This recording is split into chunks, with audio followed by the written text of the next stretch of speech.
Welcome to Living in Woodstock, GA. This is your host, John Thomas, and thank you for tuning in today.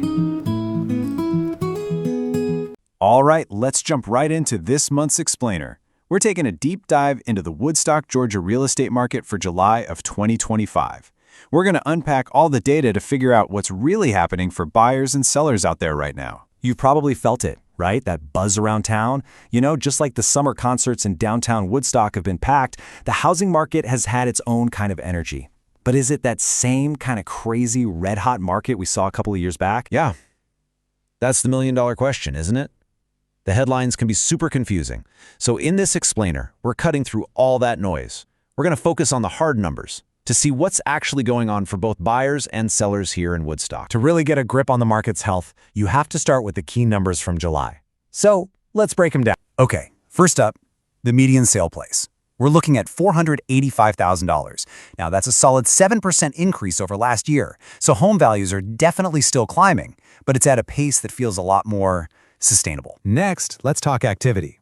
719 homes sold in July. That's a 19% jump from last year. And this tells us something really important. Even with higher interest rates, buyer demand in Woodstock is still incredibly strong. But here is where the story gets really interesting. The average home spent 36 days on the market before it went under contract. This number is one of the biggest clues we have about the market's pace.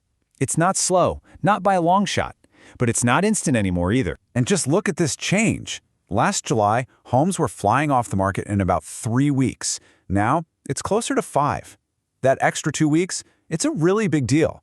It shows that buyers have some breathing room again, and that frenzied pace has definitely cooled down. In this chart, this reveals a huge shift in how negotiations are going. Get this, almost half of all homes in July sold for below the asking price.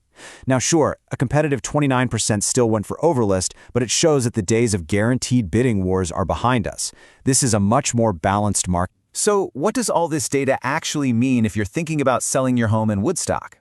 Let's break down the winning playbook for this kind of market. The takeaway for sellers is pretty clear. You're still in a great position. Your home's value is up, and there's strong demand.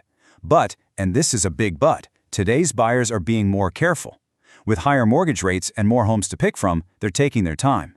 This means having a strategy isn't just a nice-to-have anymore. It's absolutely essential. The winning strategy really comes down to 3 key things. 1, you have to price it right from day 1 to get those serious buyers in the door. 2, with more options out there, your home's presentation has to be perfect. And 3, you need a clear plan to use the market's advantages while you've got them. Okay, now let's flip the script.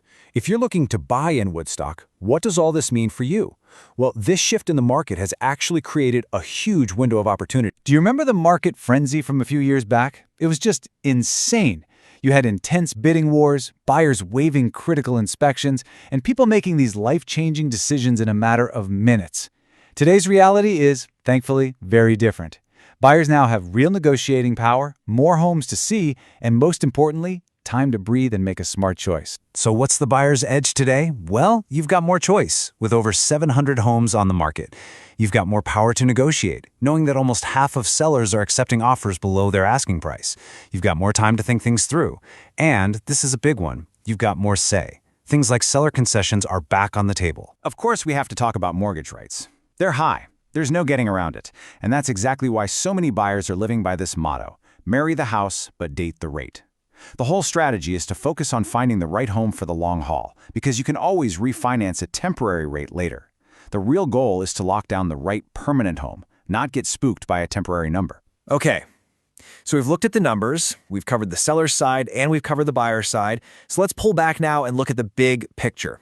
What's the final verdict on the Woodstock market today? You know, the best way to describe our current situation is a healthier, balanced market.